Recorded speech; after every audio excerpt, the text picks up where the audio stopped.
Hello, Dr. Apurva.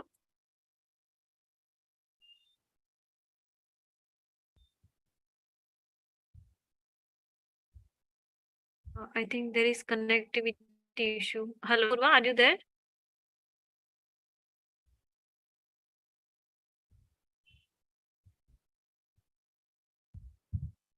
Dear delegates, stay connected. We will start within 1 minute.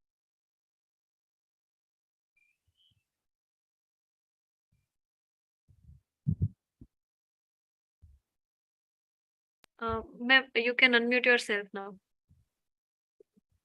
Are we live? Yes, ma'am, we are live. Welcome everyone, and also welcome to our distinguished delegates.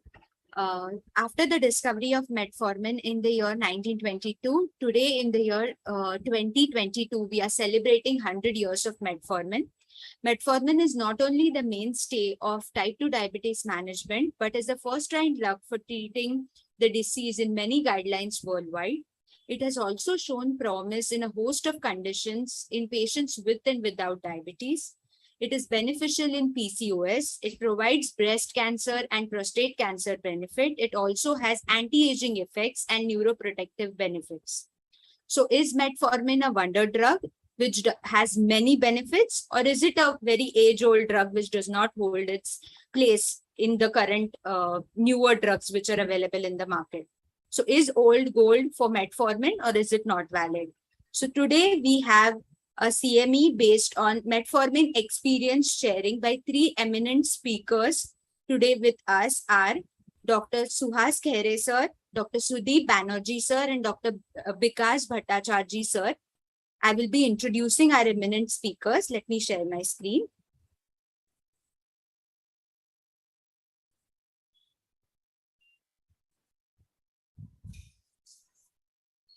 So firstly, we have Dr. Suhas Khehre sir. Sir has done his MBBS MD DM endocrinology and currently attached as a consultant and in charge at the Department of Endocrinology, Noble Hospital, Hadapsar, Pune.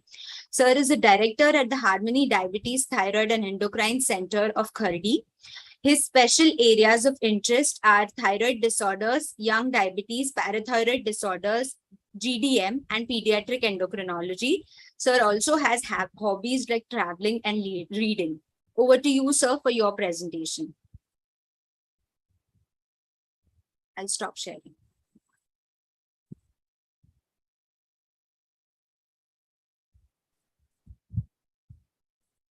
Yes.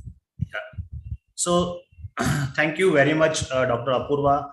At the outset, I would like to thank Team Lupin for bringing in such a wonderful CME on a basic drug like metformin. As you rightly mentioned, right, really it is an old drug because we are using this metformin since quite a long time, many decades.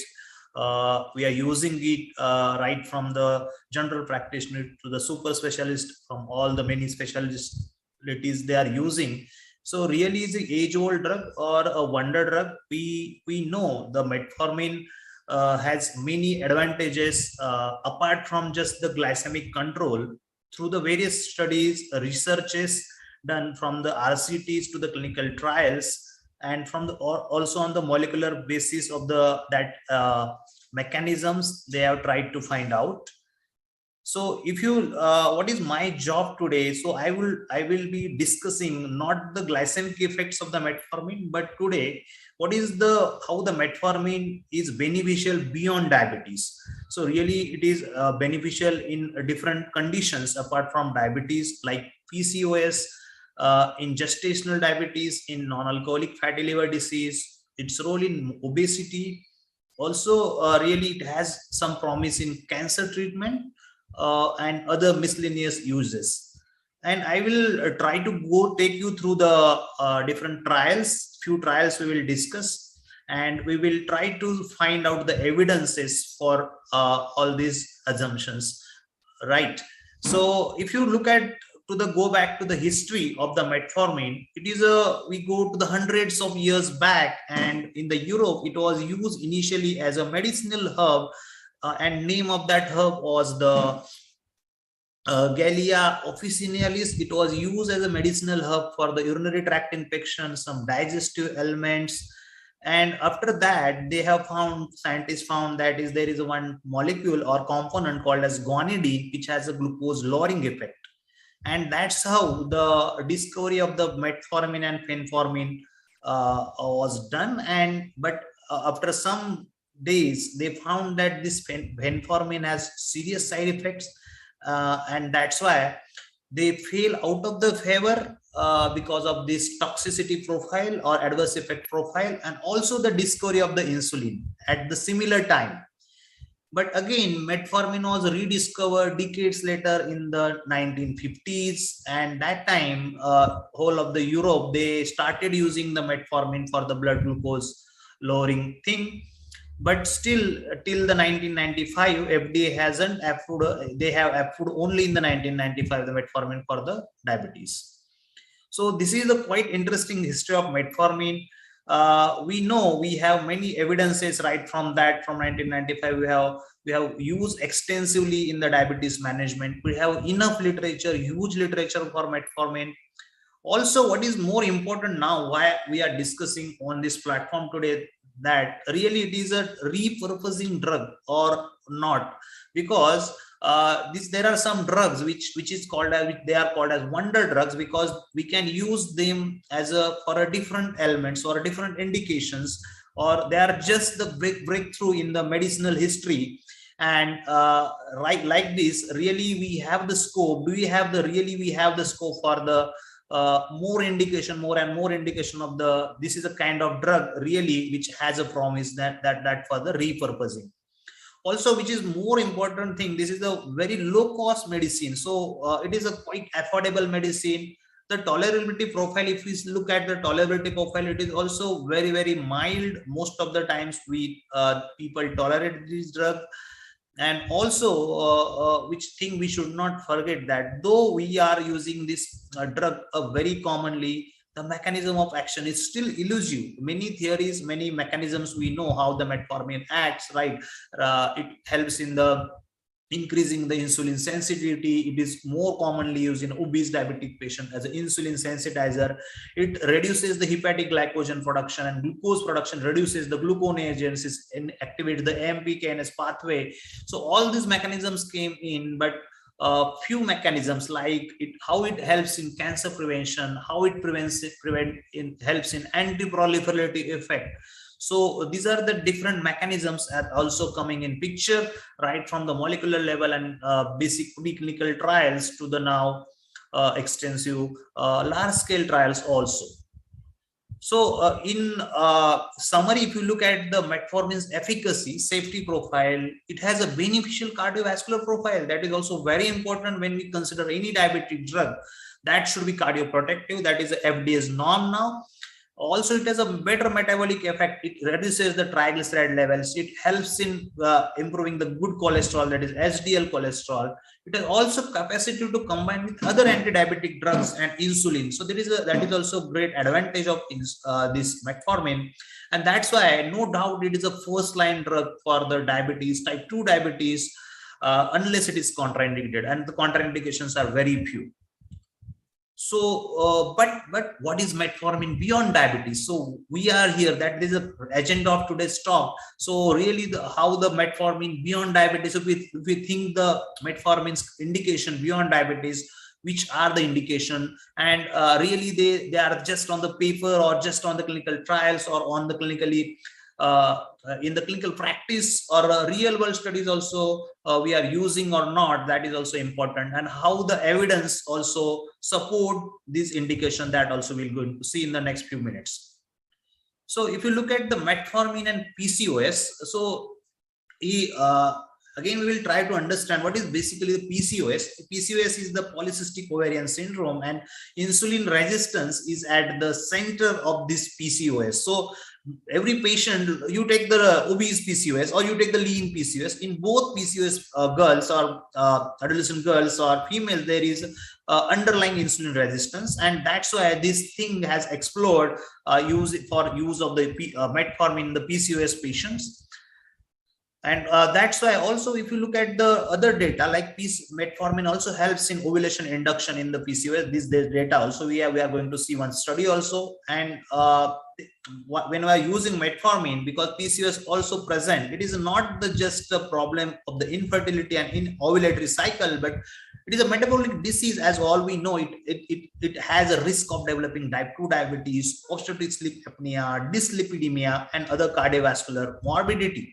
So that's why a PCOS is a complete metabolic disorder, and definitely metformin has a real role in PCOS patient, and we are using a lot in many patients of metformin. So if you look at this study, what evidences we have for the metformin in anovulation. So this was a study, different studies, and if you look at this analysis, in this meta-analysis, they have done the metformin with the placebo or no treatment, and they found that when you're using metformin compared to the placebo, the odds ratio is 3.88. That was the significant. And when you're using metformin with clomipene citrate as compared to only clomipene, the ovulatory rate is almost odds ratio is 4.41. So that is the advantage. Also insulin, so metformin also found to reduce the fasting insulin concentration. It reduces the blood pressure and LDL cholesterol as well. So if you look at this forest plot, you can see the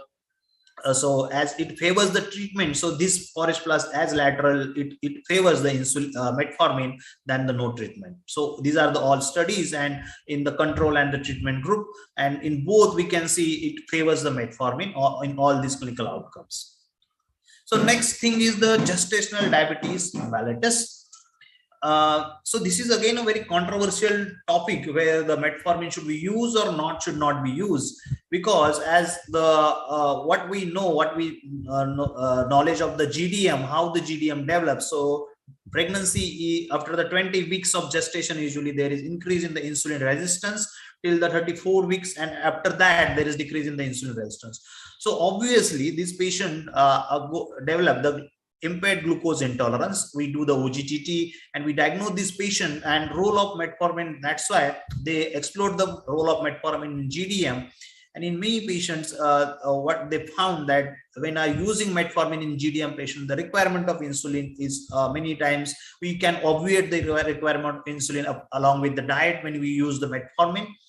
Also, in some studies, what they found that breastfeeding women with over diabetes successfully using metformin during pregnancy should continue to use metformin according to these recommendations. So breastfeeding is not a contraindication.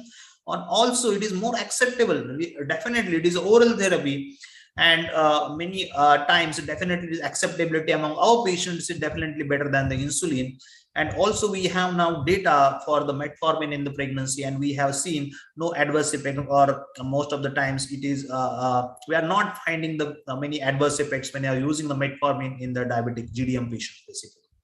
So there are different trials, 17 trial studies, 750 women of gestational diabetes between the 20 to 33 weeks of gestation, and they were subjected to the metformin with or without insulin. And what findings they found that no significant difference in the incidence of neonatal complication. They are not found significant. Severe hypoglycemia was less common, and definitely with the metformin it is because the glucose independent action.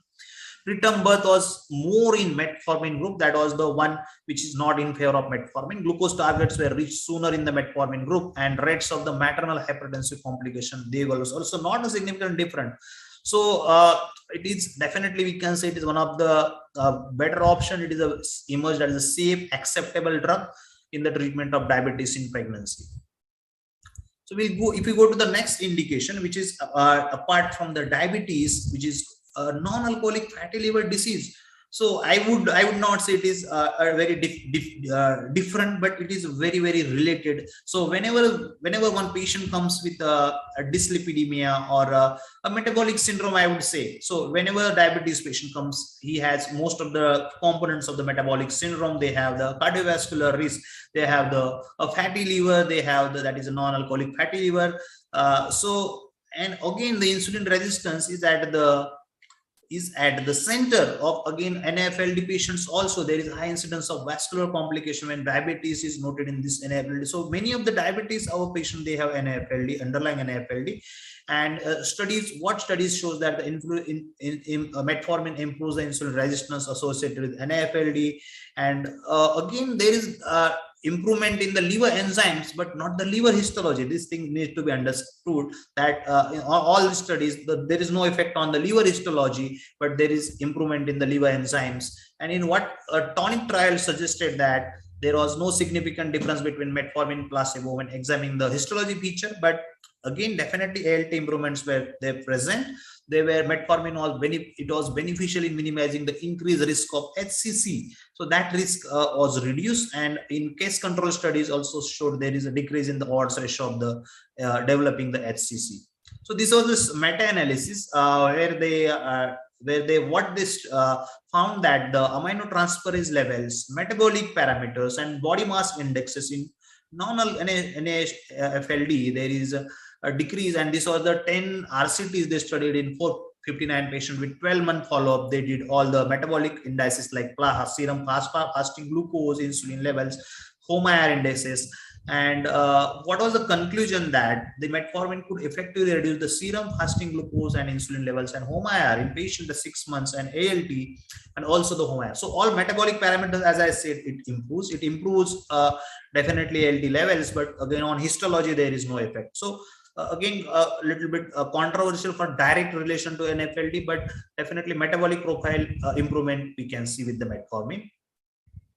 This is one of the most controversial topic. What is the really role of metformin in obesity? So without diabetes, if patient is obese, really we need to, is it beneficial or not? As all we know, metformin is not a weight loss medication. It is not at all approved for only the weight loss medication. But definitely if the patient has underlying insulin resistance, metformin really works. So it is a first line drug in overweight diabetic patients. Also, studies have reported we all know when we are giving the metformin, there is some weight reduction, 2 to 3 kgs or 4 kgs in many of the diabetic or diabetic Message.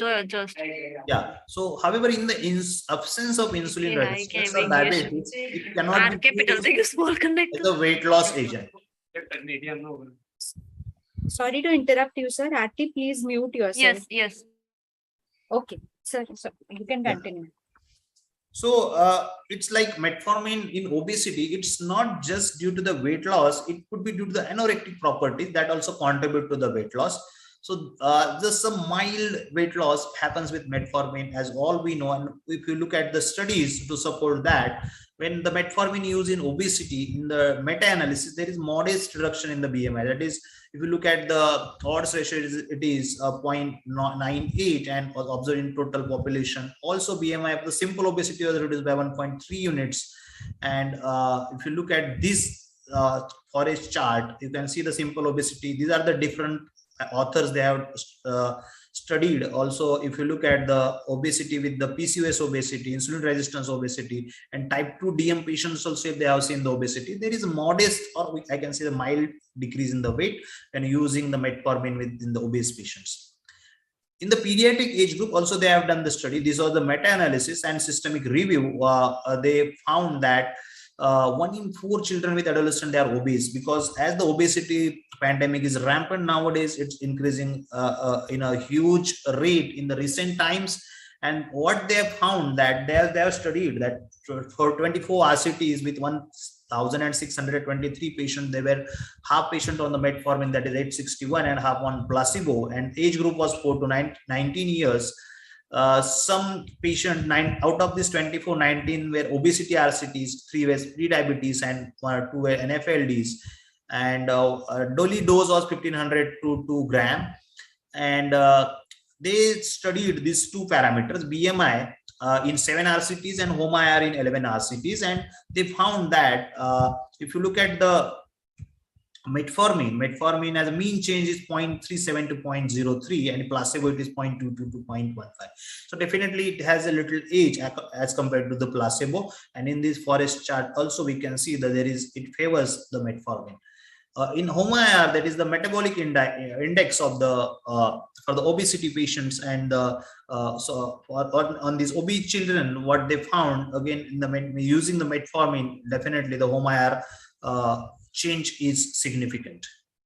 So these studies said that there is a modest but favorable effects on weight and insulin resistance. So it is not like a huge weight loss we expect with the metformin treatment, is not, but definitely some weight loss, and more important is metabolic profile improvement. That is more important to us. It's not just the weight loss, right?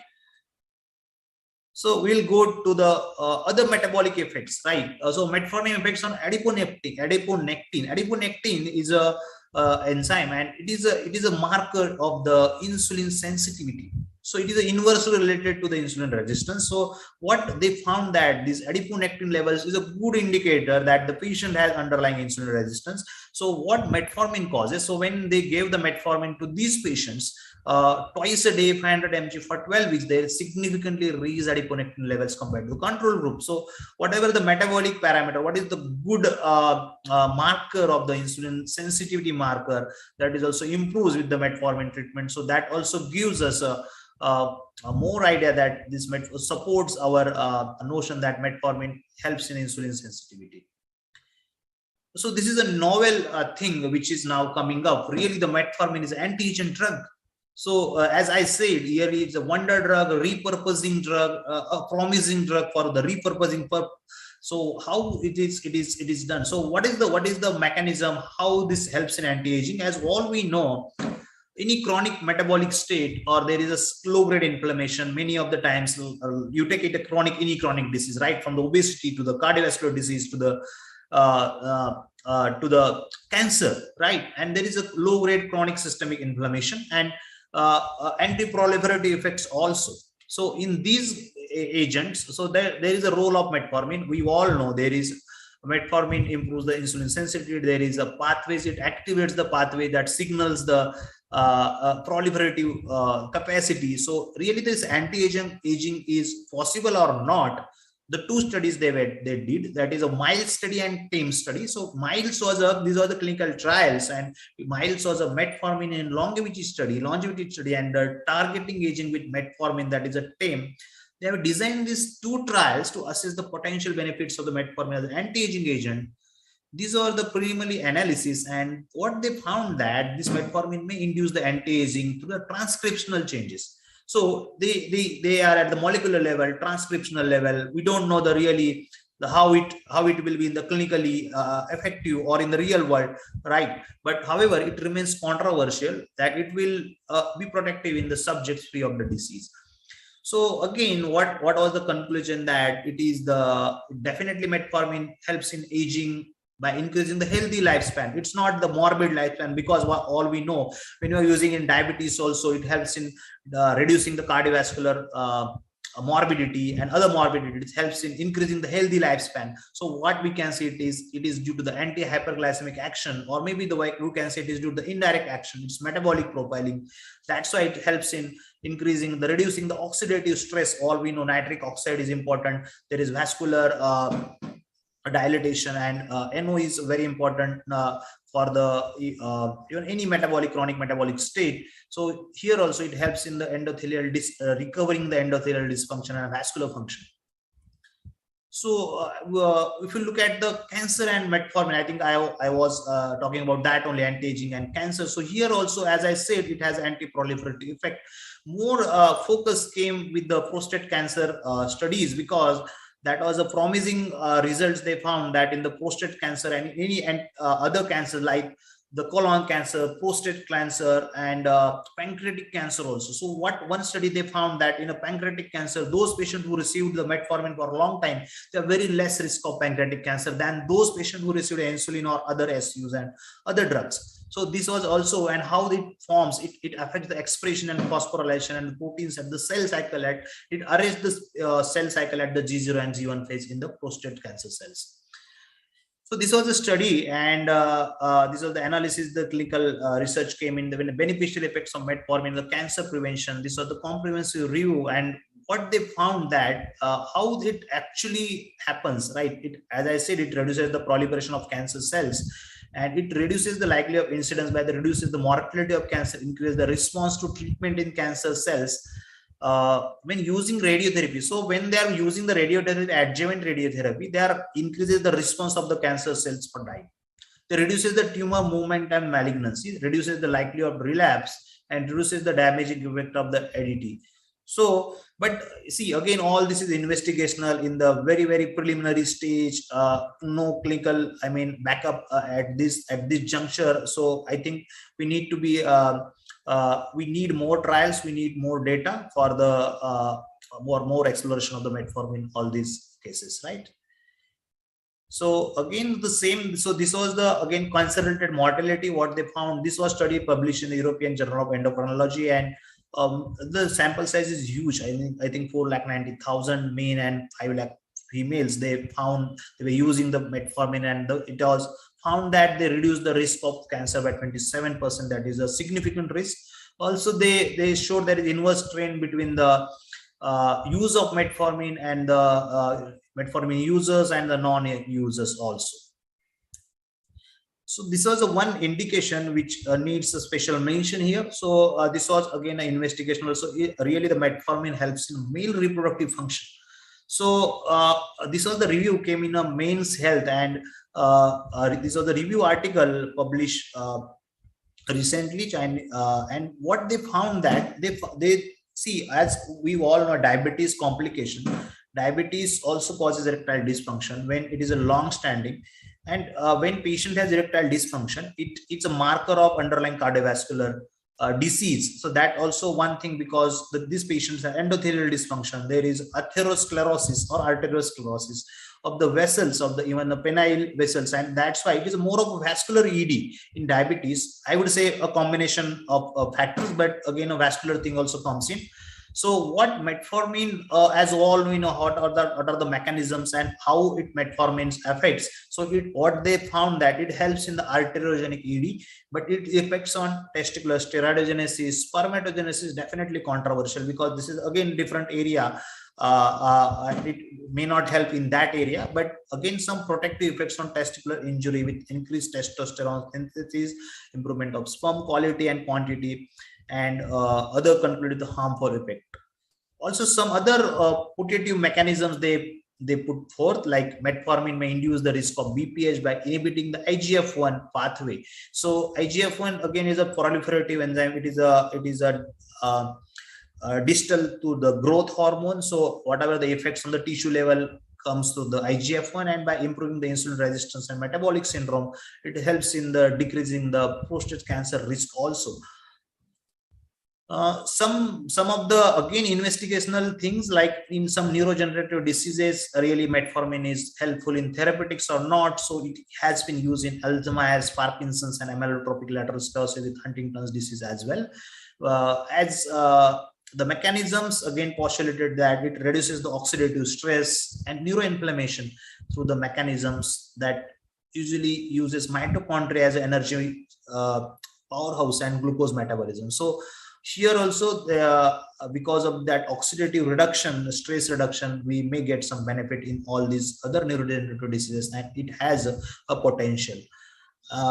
So I think we are at the end of the talk, and what we learned today, I think we learned really as the first question was really, it is a wonder drug. I would say definitely it has many implications and it has many indications. Really, it is a kind of repurposing drug which has a real promise for the new researchers.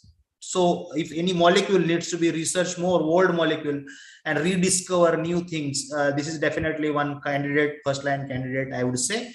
There are therapeutic action. Metformin goes way beyond hyperglycemia. So as I know, it is beneficial in metabolic profiling, better metabolic profiling, better cardiovascular health, and anti-aging, regenerative potential. So all these are beyond hyperglycemia. It's not just the hyperglycemia. It should be emphasized that metformin should be considered as an adjunct and not replacement to the other therapies.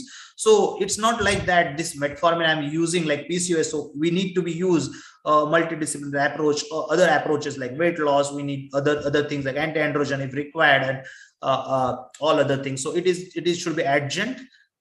although metformin is not adequate as first line therapy for condition described, except in diabetes, other condition needs to be explored. Yes, we need more data, we need more real life experience, we need more clinical experience as well to say really it is helpful in other indications as well. And apart from the cardiovascular disease, tuberculosis, very recently multiple sclerosis may show promise. So as I said, in a neurodegenerative diseases also, it has some promise. I think with that, I will stop here. And thank you very much. I think at the end, we will have a question answer session as well. So I will be here only. I will hand over to the Dr. Apurva. Thank you very much. Thank you, Dr. Suhas sir, for a very informative session and giving us a pragmatic view on how metformin is beneficial in indications beyond diabetes. Thank you, sir. Our next speaker for the day is Dr. Suneep Banerjee, sir. I'll share my slides.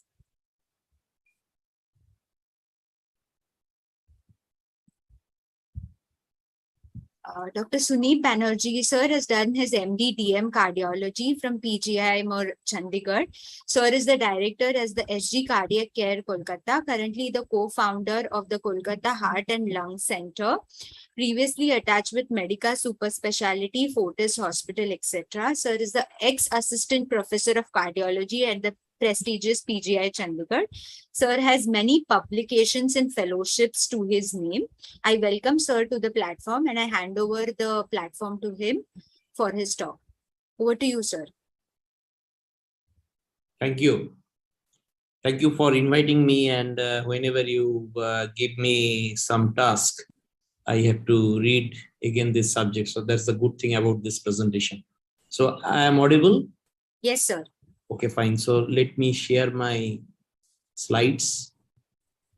I think we have two eminent endocrinologists in between. I have been given this task of discussing its role in cardiovascular conditions. Now, truly speaking, whenever I see any patient who is coming with diabetes, I have few goals to see the anti-diabetic prescription. Is this QT prolongation is because of newer anti-diabetic smart drugs, so-called? Or is there any sign of heart failure because of glitazone or saxagliptin? And this much is the task. And cardiologists are more coming into the picture of this team of diabetologists because of only one molecule, that is SGLT2 inhibitor. Now, where the metformin stands right now on the aura of SGLT2 inhibitor, it's very important to discuss. So what I did, I tried to find out from European and American College of Cardiology's site. So they have more than 400 citation on metformin. So it has been widely described. I picked up some of the important latest evidence why a metformin should be considered as a therapy in patient with cardiovascular disease. I am going to discuss this in next few minutes. Now, the first thing we have to understand is that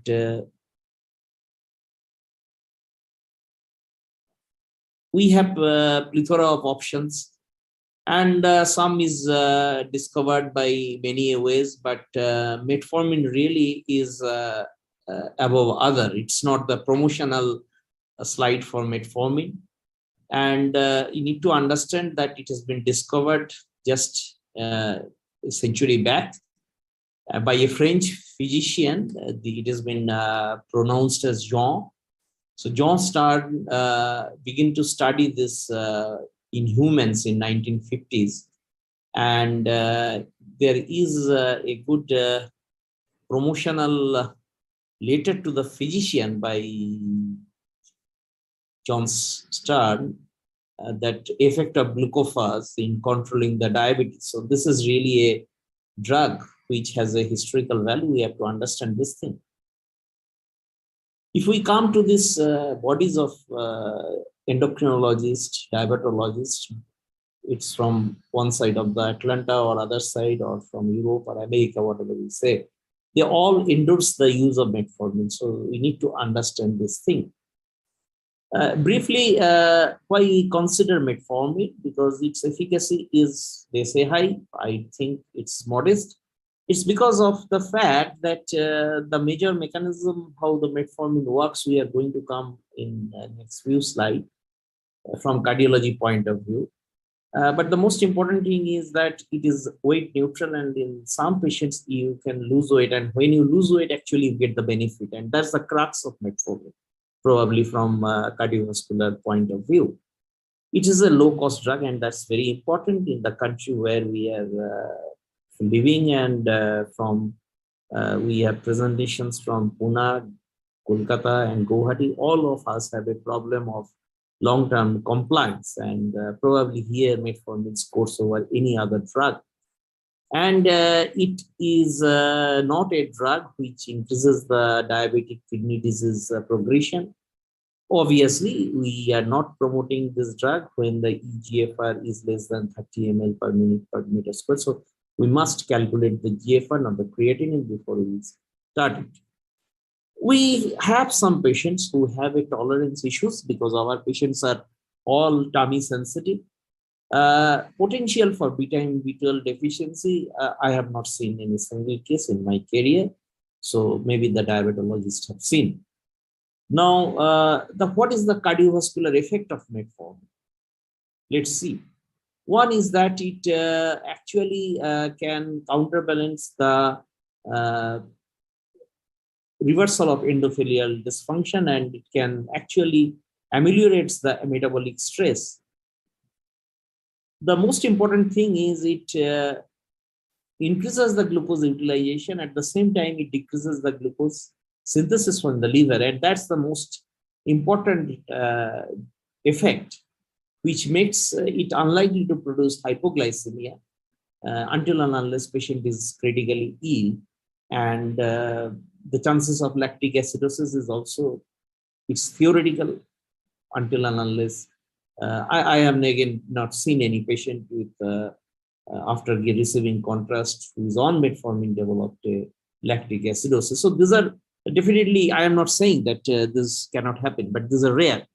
But mostly it is a very good drug when you think there is an insulin resistance. Now, we need to know a little bit of basic science, and the basic science in the form that we know SGLT2 inhibitor, when it came, when it gave a significant positive benefit in the cardiovascular areas. So people wanted to see its animal model version. What is the reason behind the mechanism? So one of the receptor they found is the cedulin 1. And if you activate it, it's a lot of a good thing for the SGLT2 inhibitor therapy taker. But if the patient is also taking metformin, actually you activate a enzyme, what is called AMPK, and you actually can decrease the ketogenesis and the autophagy. Autophagy is just the cleaning of your house from bad material. So whatever is being accumulated in the interstitium, that has been cleared by activation of AMPK. So this produces a cardioprotection. And this came from the basic science researchers, and you can see it is published in 2 years back only. So it's not like that people are not aware, but they try to correlate this thing, that if you can combine these two, probably it is better. Now I come again with a literature 3 years back where they wanted to see the left ventricular mass index, and what they have found that if you are giving metformin vis-a-vis placebo, obviously this patient was taking antihypertensive drug, ACE inhibitor, calcium channel blocker, beta blocker, or RAS blocker, whatever is required, or diuretic. Apart from that, if the patient is taking metformin, there is a significant reduction in left ventricular mass, and this is actually a most important and attractive area for cardiologists or physicians, because we have seen many patients who have diabetes, who has a left ventricular hypertrophy in the ECG and echo. But if you check the blood pressure, in most of the time, it is never very high. There is no aortic valve stenosis. There is no hypertrophic cardiomyopathy, but still there is a obesity, insulin resistance, diabetes, and left ventricular hypertrophy. And this patient must receive metformin as for cardiologist perspective, if the patient can tolerate.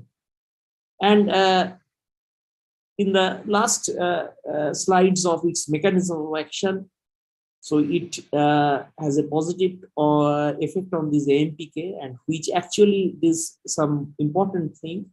It decreases the fibrosis.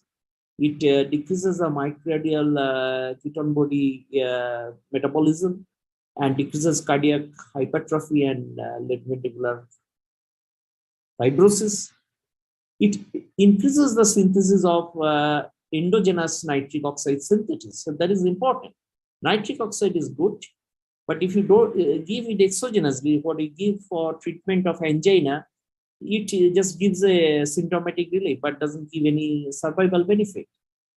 But if you have endogenous nitric oxide rather than inducible nitric oxide, this is actually helpful for improving the endothelial dysfunction.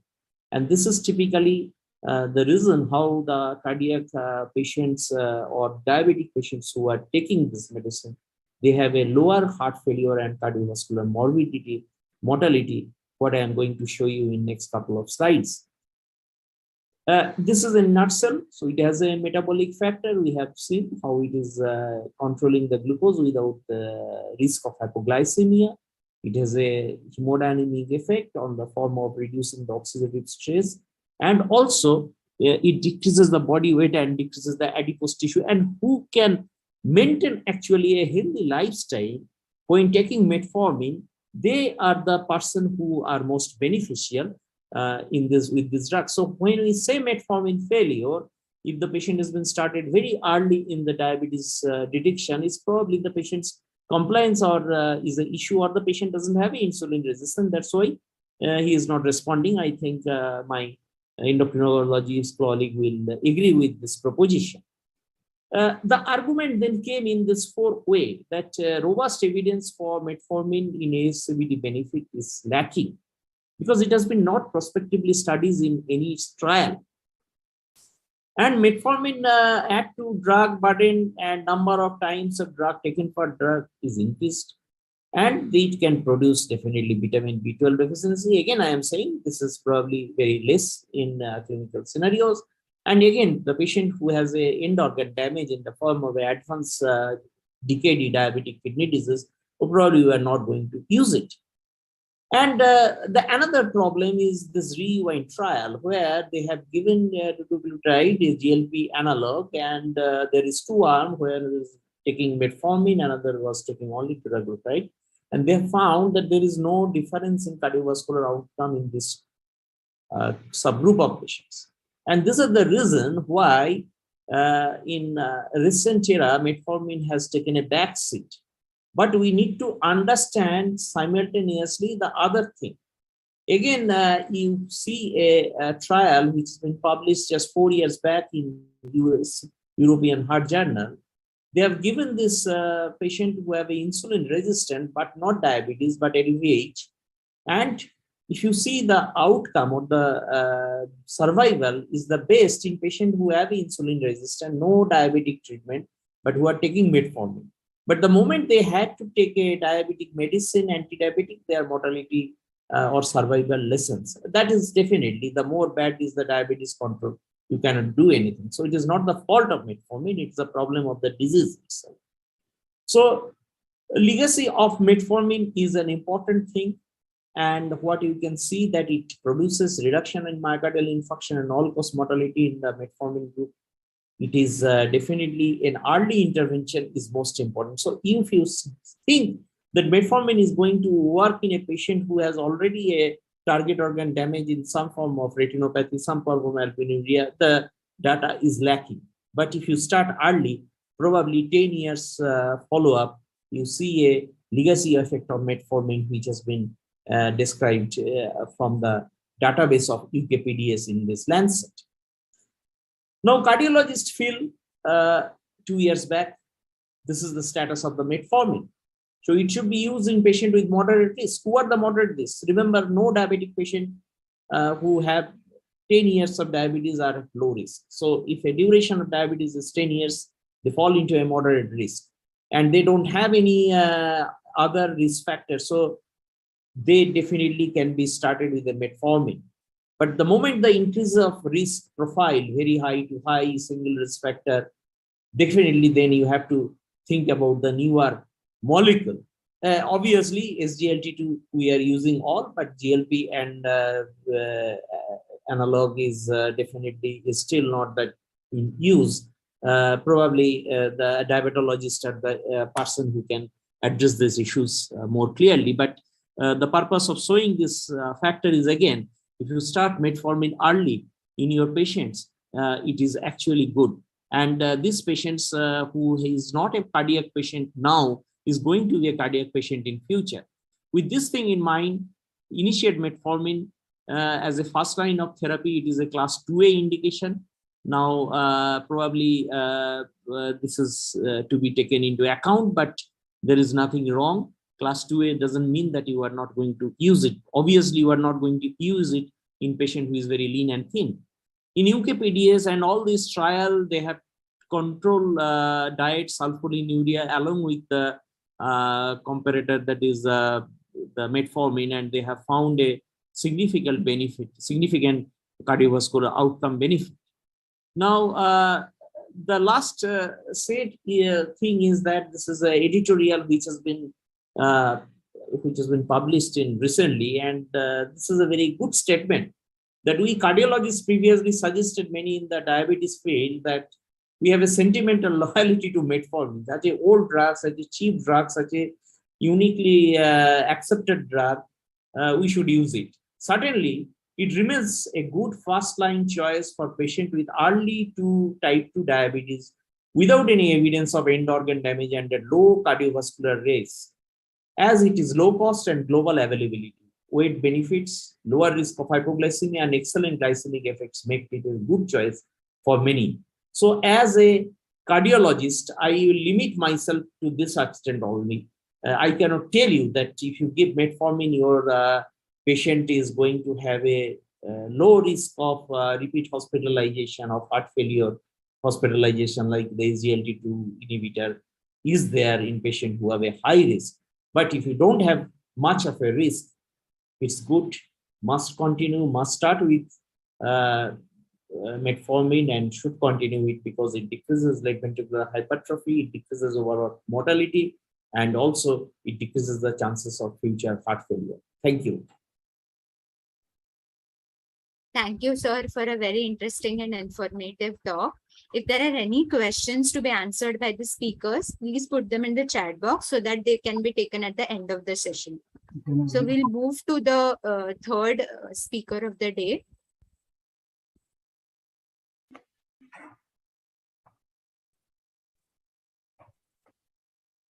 We have Dr. Bikash Bhattacharjee, sir. Sir has done his MBBS from the Guwahati Medical College, and sir has also studied at the Newcastle University of Australia and is a fellow of the RSSDI. Sir is presently associated as a director and senior consultant diabetologist at the Sun Valley Hospital of Guwahati, is an executive member of the East Zone RSSDI, Vice President of All India Association of Advancing Research in Obesity, is a Vice President of NEDS, past President of the Assam chapter of the RSSDI, and National and Regional Faculty. I welcome sir to the platform. Over to you, sir, for your session. Good evening. Good evening. Good Sir. evening to Dr. Apurva, Dr. Shunip, Dr. Suhas. I had two wonderful talks. I've learned so many things. I never knew that, metformin decreases LV mass. It's a wonderful thing, and he has shown it so wonderfully well. I'm learning, actually. And I'm a diabetologist, and I'm using metformin day in, day out. I'll talk about that. Let me share my screen.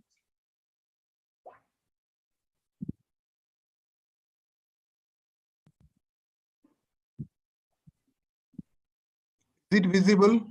Yes, sir. Yes, sir. Is it visible, no? So this is the thing, metformin is old steel gold for diabetes. It is no doubt about it. And two drugs actually in diabetes, first insulin and this metformin, they are doing better and better for 1 century. This is a huge thing to say. Many drugs have come recently, but we will see how long they stay in the field. So this is very, very important. And this is the table of the contents, historical overview, and something has been told already. Metformin in the management of adult diabetic patients. CB safety of metformin. I won't go in details because Dr. Sunip has gone in details and in a wonderful way. Metformin and Pre-Diabetes, that is important, I'll go. Studies in primary prevention using metformin, and miscellaneous summary and conclusion. This is the historical review of metformin, 1922. Originally derived from plant Geliga officinalis, and serendipity says it was not discovered that way by human being, but it came to us from nature. And in 1940s, metformin was recognized for its ability to lower blood glucose. 1957, he has already said, John Stern published data which indicated metformin's superior ability to safely lower blood glucose levels. In 1980 to 1998, clinical trials showed a significant lower risk of lactic acidosis. That was a huge problem with other biguanides. And at last, at 1994, after 20 years of use in Europe and other countries, FDA was lagging behind, actually, I must say, scientifically, and they approved metformin. And then 1995, widely prescribed. 2002, metformin became the most commonly prescribed OAD. And 2005, IDF recommended metformin as a first-line treatment for type 2 diabetes. And 2011, WHO added metformin to its list of essential medication. Now, what is the mechanism? Very simple way. When you look at octate, it reduces hepatic glucose production. This is very, very important thing. This thing, gluconeogenesis, adds to hyperglycemia more and more in type 2 diabetes.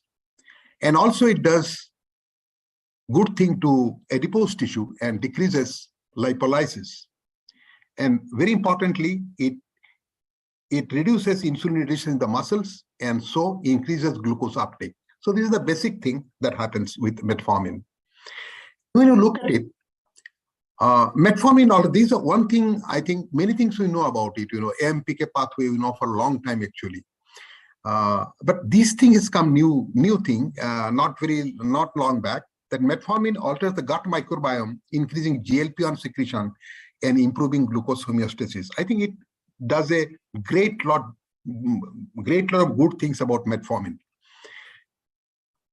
And pharmacodynamic effects of metformin in the treatment of type 2 diabetes. Definitely it improves glycemic control in type 2 diabetes, reduces progression from IgT to IFG to type 2 diabetes.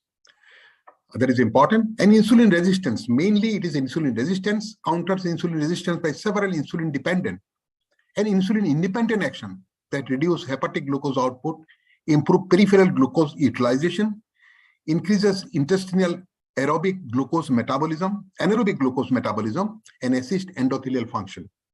And he has shown how it does it. Nitric oxide, it activates nitric oxide synthase. Hyperinsulinemia also reduced by your metformin, and hyperinsulinemia use cause of lot of problems, including cardiovascular diseases. Because insulin in high dose, in high level, actually activates mitotic pathway and causes a lot of problem. Abdominal obesity usually stabilizes body weight and can facilitate reduction of excess adiposity. Dyslipidemia, moderately it improves. Blood pressure, there is no significant effect. Pro-inflammatory state may reduce CRP and some adipokines, probably it will do.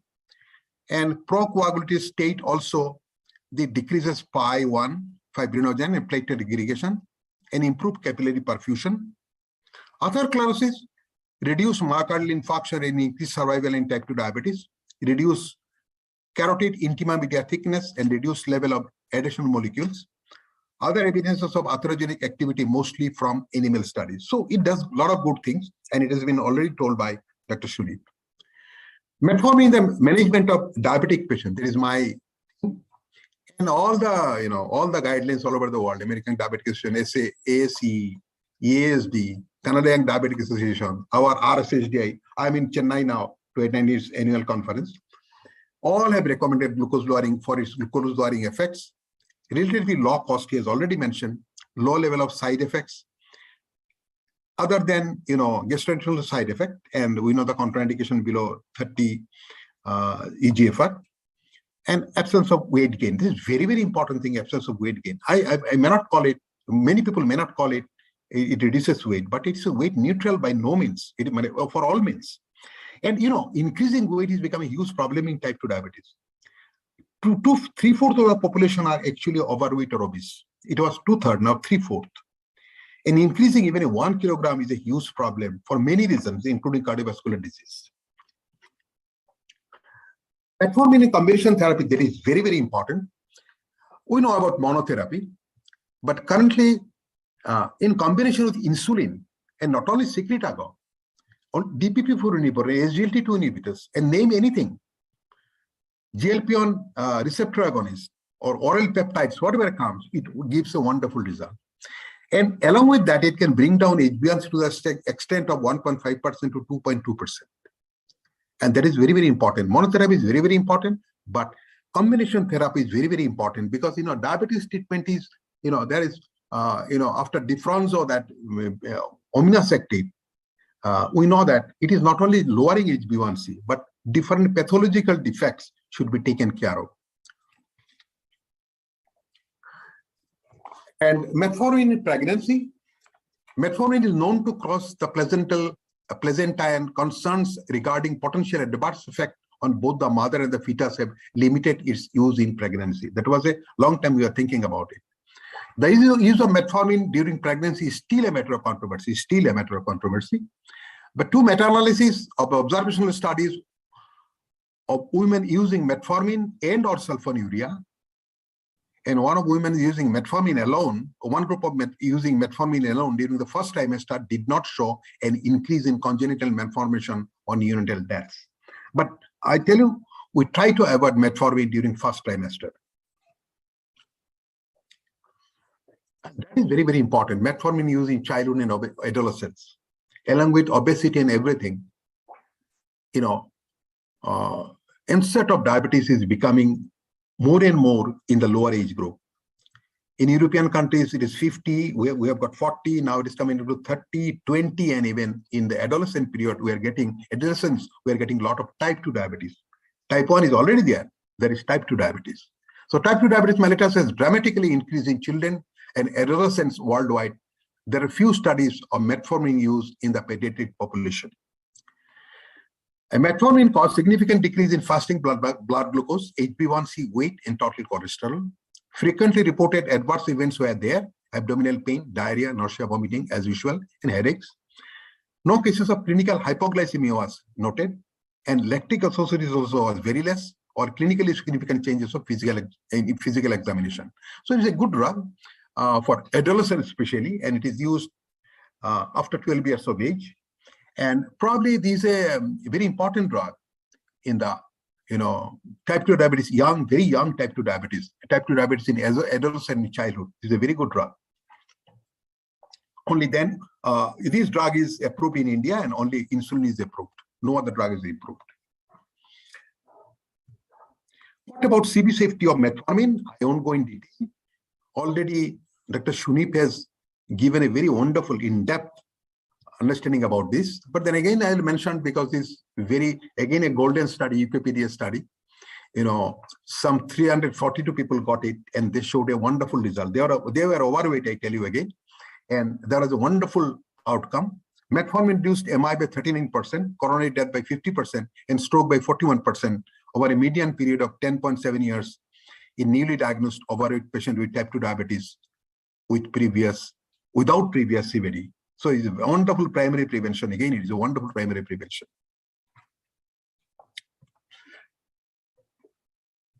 So following observations were made. The addition of glucose-lowering effects, metformin shows weight neutrality, low hypoglycemia risks, reduction in cardiovascular events, independent of glucose lowering. If someone doesn't, a lot of things Dr. Shunip said, if at least we can say very safely it is cardiac neutral. But after listening to Sunip, we know it is very cardiac friendly.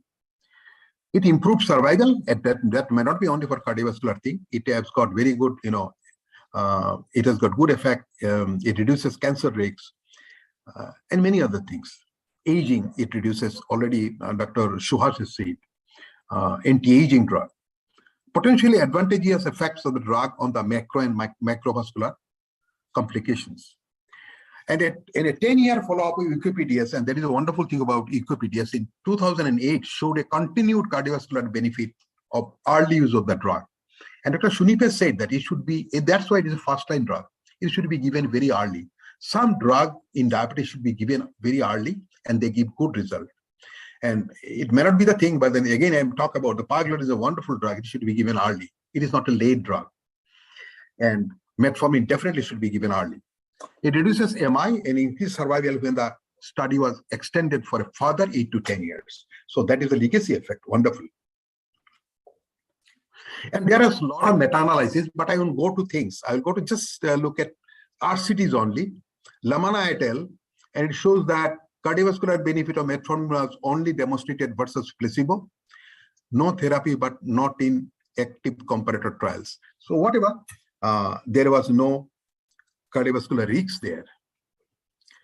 And another they have shown here, another RCTs only, Selvin et al. And it showed compared to other active comparators, metformin reduced cardiovascular death, other results not significant. So here it was beneficial to the cardiovascular, it reduced cardiovascular mortality. So I will go to observational studies here.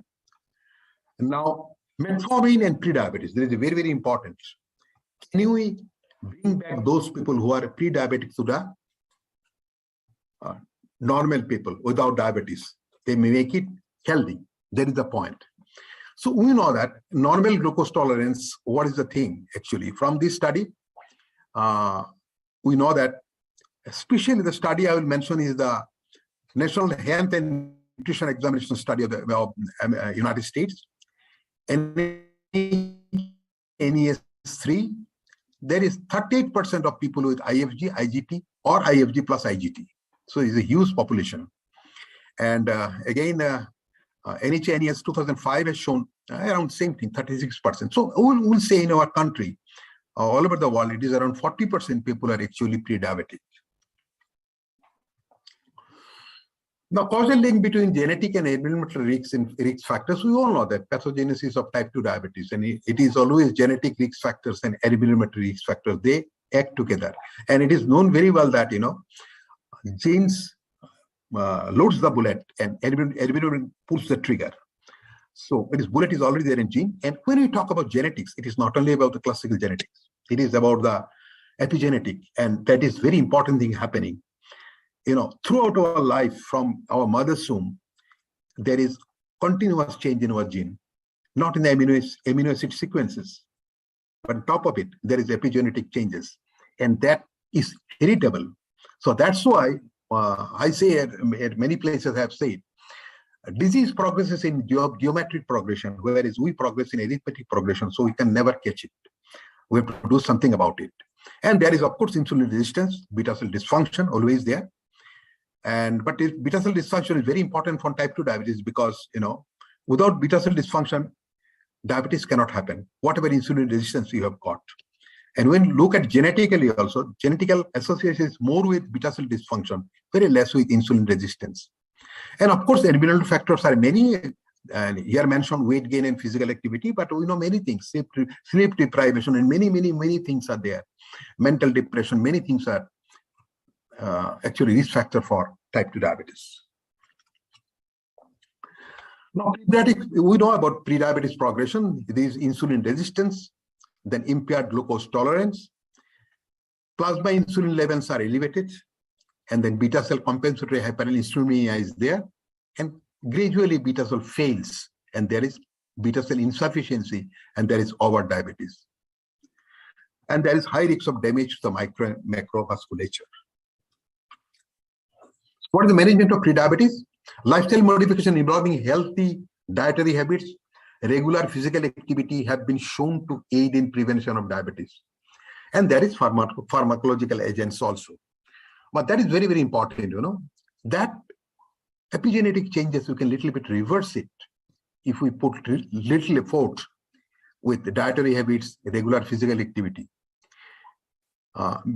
It is not a classical genetic change, so we can reverse it.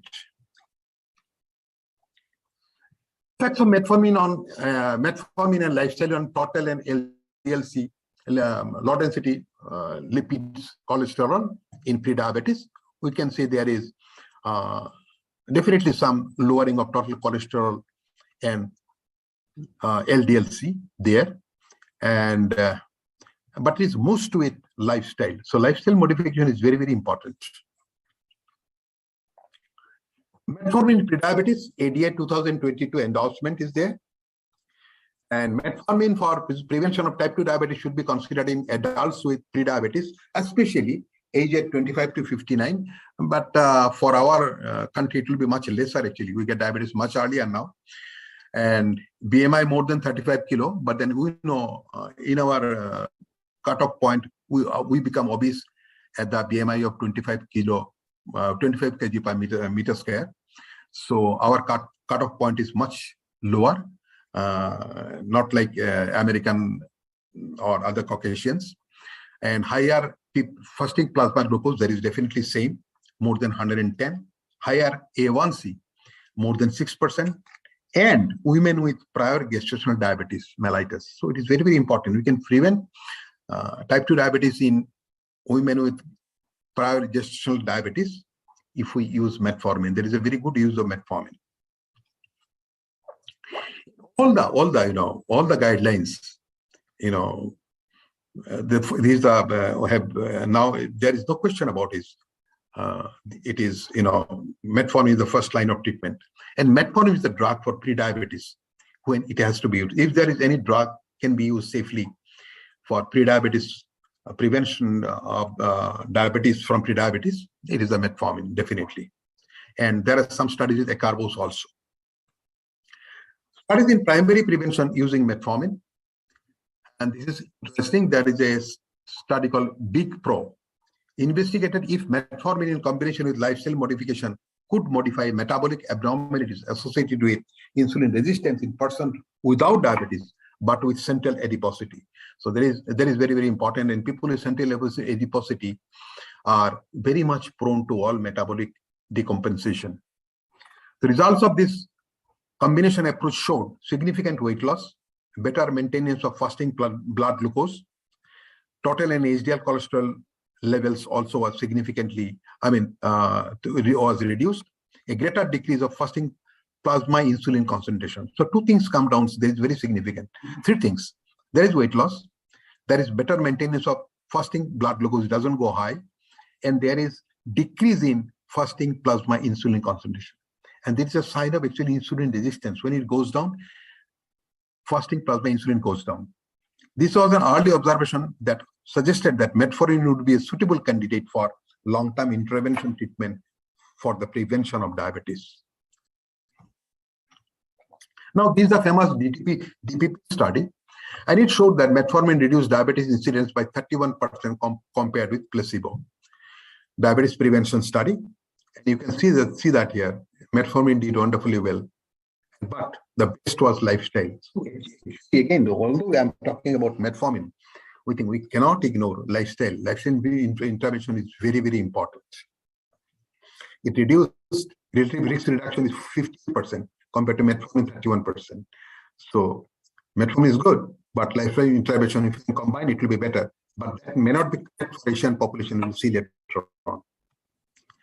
Effect of long-term metformin in the diabetics prevention program and its outcome study on coronary artery calcium. That is important again. That is Dr. Shunip actually subject. So coronary artery calcium severity and presence were significantly lower among men in the metformin versus the placebo group. So it has got a good effect on the heart. So conclusion, metformin may protect against coronary atherosclerosis in prediabetes and early diabetes mellitus among men. Now, this is the Indian Dbp study. This is a very interesting study. I just heard about it from Dr. Ramachandran. I'm in Chennai. So he talked about it and it's a wonderful talk. And he did it actually. It is the first Indian study like this. Probably one of us in China, then in India. And a relative risk reduction was 28.5% with metformin and 28.2% with lifestyle modification plus metformin. This is very interesting, you see here.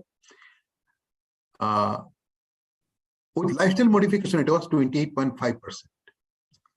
With metformin plus lifestyle modification, you are 28.2%. There was no addition actually. Metformin did wonderfully well in this group of people. Metformin was effective to reduce the progression rate of IGT-2 diabetes in the Asian Indian population at a much smaller dose, only 500 milligram per day, whereas in Dbp study in United States, it was 1700 milligram per day. So the thing was achieved so nicely with so less dose of metformin and so lesser adverse effects. Lower number of people needed to be treated with metformin to prevent one case of diabetes. This is only 6.9 as compared to American study, American DPP. This is Indian DPP, 13.9, around 14%. There was no additional benefit of combining metformin with lifestyle modification as compared to metformin alone. So that is very, very important that, combining these two doesn't give better result. Lifestyle is definitely good, but metformin is good next to it, but combining these two doesn't give any better result. So IDDP showed that metformin used at a lower dose was equally effective as LSM to prevent diabetes in Asian Indian population. There was little changes between LSM and metformin in Asian population. This is placebo, and there is almost same 28.5% with both LSM and metformin. So, metformin does wonderfully well in Asian population, in Asian Indian population for the prevention of diabetes. It was as good as lifestyle modification. But the thing is that, American DPP4 study was done with a lifestyle modification of different type. There was trainer, there were educator. A lot of money was spent for that. Indian lifestyle modification was rather conservative type. So I think that's why they showed better result in diabetes prevention study in United States, and Indian study, lifestyle modification could not show. It was almost equal to metformin. Prevention of type 2 diabetes in women with gestational diabetes, that is very, very important. Endocrine Society recommended as a first-line treatment for prevention of pregnancy complication and the treatment of obesity. That is all right. DPP-OS, in DPP-OS, women with history of GDM assigned to the placebo group had a 40% higher risk of progressing to type 2 diabetes than women without history of GDM. So there is a huge progression, to type 2 diabetes from GDM, 40% progression. So I think that has to be somehow prevented. This is the question. So result from the diabetes prevention program research group found metformin most effective in obese participants, and where BMI is more than 35, with a 53% reduction in the incidence of diabetes. And in patient less than 45 years. So metformin is very, very useful in the people who have got very high BMI and who are a bit younger, less than 45 years. That's why it should be given as early as possible. Metformin had little benefit for older individuals who are 60 to 85 years of age. The effectiveness of metformin was attributed in part to weight loss, which averaged 1.7 kilogram and accounted for 64% of the beneficial effect of metformin. That's why I think, those people in UKPDS showed so good result. Metformin was given to the people who are actually overweight or obese people. And that's why it showed so many good outcome, especially cardiovascular outcome. Cost effectiveness, there is no question about this. And especially in a country like ours, Dr. Shunip also said that there is no question about it. It's a very cost-effective drug. And it is glycemic lowering efficacy is very, very good. It is around 1% of HbA1c lowering, and with combination it goes much higher. So it is as good as sulfonylurea. So intensive lifestyle intervention is extremely cost effective, and metformin treatment is possibly cost saving over 10 years. And because it has got legacy effect also, metformin. So does actually lifestyle modification also has got legacy effect. It has been shown that who does good, during childhood or early adulthood or adolescent, have a physical activity and good dietary habit, they have a longer life. In Indian Diabetic Prevention Study, an analysis of the cost effectiveness of the intervention showed that both LSM and metformin to be cost effective in preventing diabetes in India, which may be applied to other developing countries. It is a first thing in in South Asian countries. This study was done by Dr. Ramachandran, and it can be extrapolated to any other country nearby Southeast Asia. So in conclusion, metformin is accepted worldwide as the first-line therapy for patients with type 2 diabetes. It has also been employed as an adjunct to lifestyle modification in prediabetes and insulin-resistant state. A large amount of evidence in literature supports its use, even in cases where it would be contraindicated mainly due to the fear of lactic acidosis. Here I will say one thing only. I think many people say, many seminars we hear that, who has seen a lactic acidosis? But I think we should not lift our caution, especially along with when I use the SGLT2 inhibitor, because the SGLT2 inhibitor in certain situations can cause AKI, and then, renin impairment, creatinine goes high, eGFR goes down. In that situation, metformin may cause lactic acidosis. And whenever you say that, recently going through the, papers about lactic acidosis, metformin-associated lactic acidosis, what they call MALA, and, it is very difficult to, we are not following actually properly. Most of these people will end up in ICU, especially in urban centers and most of the places. And in those ICU, hardly we measure metformin. It is a study, the metformin, it comes after 3 days. Metformin. So, we are actually not looking properly. And even there are a lot of, different articles say that in America also, in ICU also, always they don't measure metformin. Not proper history is taken, whether the patient was taking metformin or not. So we should not lift our caution, but that doesn't mean that you won't use it. You use it, and we can definitely use it up to the eGFR of 30 ml per minute. There is no doubt about it, but we should have caution. It has also recently gained attention as a potential treatment for neurodegenerative disease as Alzheimer's. This is going on, studies are going on. And most important thing, it reduces cancer risks. It can be used with anti-cancer drug. And also very important thing that, in tuberculosis, it should be used, if not contraindicated, because it does a lot of good things. And that day I was talking with Dr. Sarita Bajaj. She said it should be, there's a guideline also. It should be on board. When you are using anti-diabetic medication, metformin should be used along with anti-tubercular drug. So it's a wonderful thing. Over 100 years, we are using it, and with more and more benefit. So it's a golden drug, no doubt about it. Thank you very much. Thank you, Dr. Bikash sir, for a very interesting talk. We indeed got to learn a lot. Now we will go to some questions. There is a question in the chat box by Dr. Jayant Kulkarni from Pimpri. How long is the use of metformin advisable? There are 2 questions actually. So we'll take the first question. How long is the use of metformin advisable? Dr. Suhas, can you take this question? Yeah. See, how long? So this is a nice question.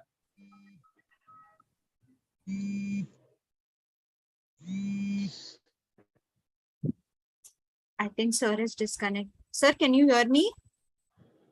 Hello. Okay. Yes, sir. Yes. Sir, can you hear me?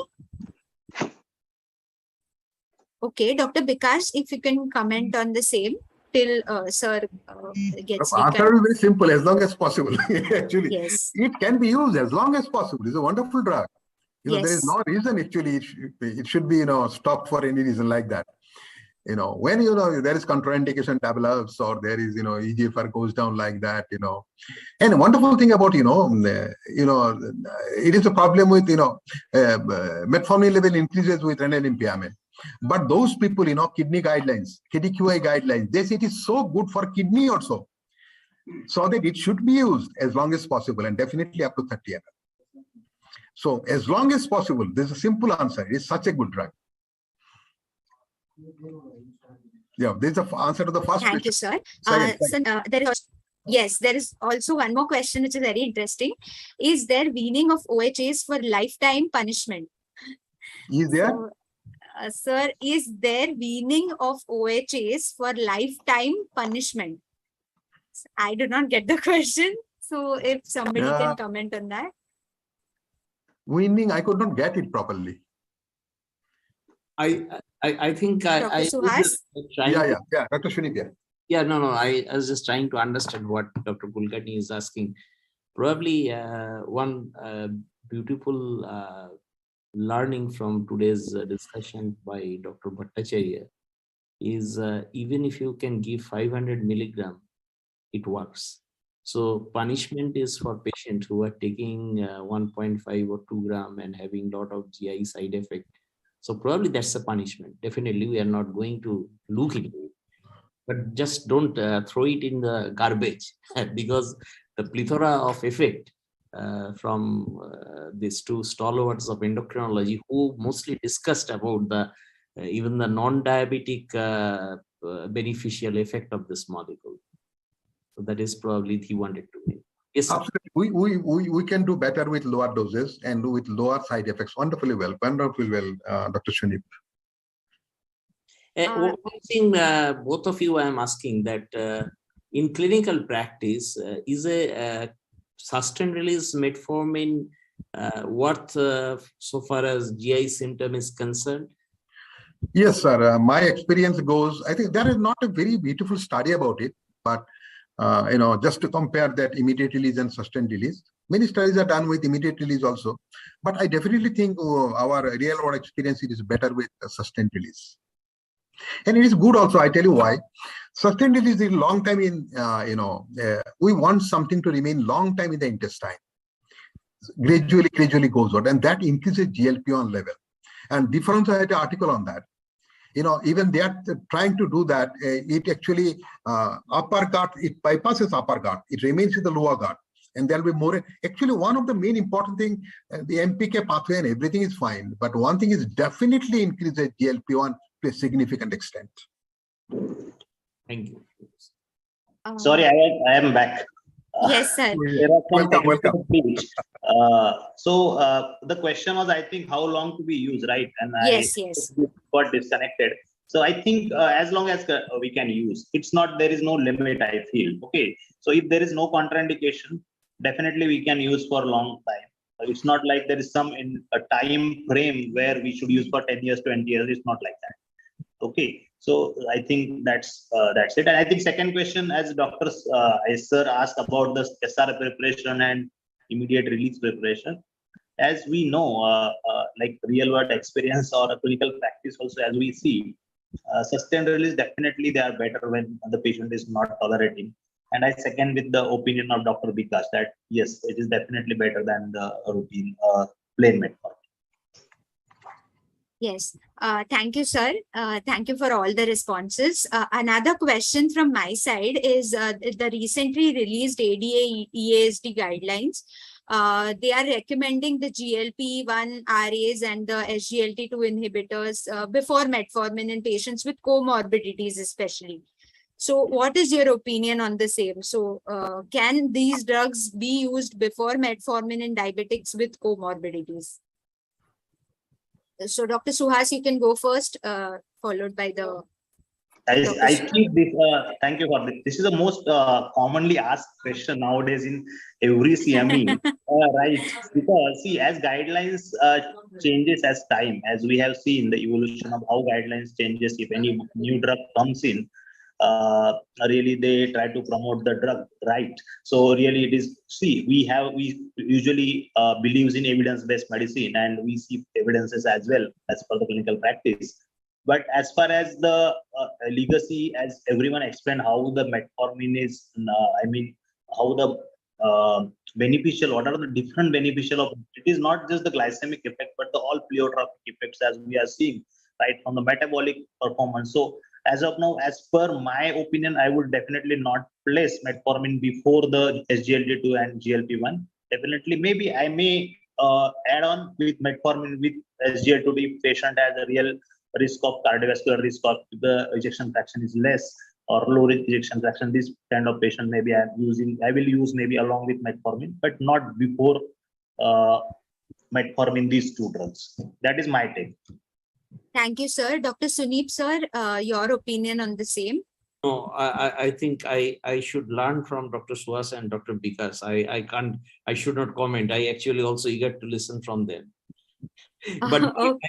my thinking is that if metformin would have been out, why these multinational companies or the Pagliposin, they are all coming with either a combination of metformin with SGLT2 or alone, even with different strengths. So probably that we need to understand. Whatever the guideline says, we cannot take it as a gospel truth. I am not disobeying. This is with my limited experience.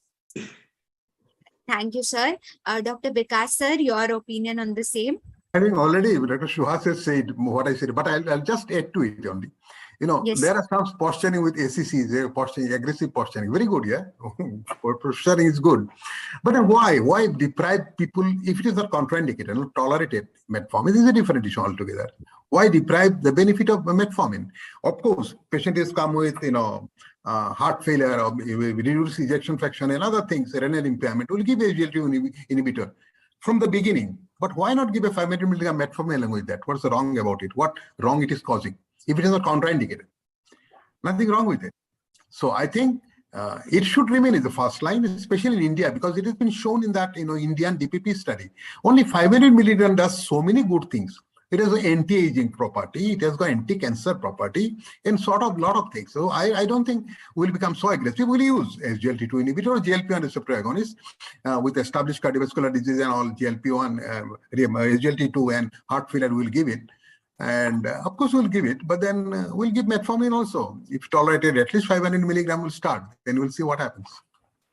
Yes. So I guess very strong message from this panel that metformin still remains as a first line unless it is contraindicated. Thank you all for your valuable opinions. Yes, Dr. Suhas, you were saying Yes, something? I second, absolutely. It should not go away. See, it is definitely always a first line, and it is a wonder drug, as you said at the beginning also. So we should not forget all those benefits which we are using, and some we don't know also. So maybe we will discover that later. Yes, sir. Very wise words to live by. So indeed, it was a very interesting session by all the three speakers. We started with Dr. Suhas speaking on the effects of metformin beyond diabetes, followed by Dr. Suneep Banerjee, sir, who spoke about the cardiovascular picture of metformin. And lastly, Dr. Pcos Bhattacharjee, sir, who spoke about metformin in diabetes and how it affects various perspectives of diabetes. So thank you all three of you for sparing your valuable time and being with us on this wonderful session. With that vote of thanks, I formally end today's session. If there is any last comments from all of you, you can share those. Thank you. Wonderful, wonderful. Thank you, sir. Thanks a lot. Thank you. Had a very good time. Thank you very much, everyone. Thank you very much, Team Lupin. Thank you. Thank you. Thank you. Thank you. Thank you, sir. Thank you. Thank you. Good night. Right. Thank you, sir. So should we go offline with your Bye. permission? Yes, thank you, Aarti. Bye. Thank you, ma'am. Thank you. Bye. So with this, we are ending this.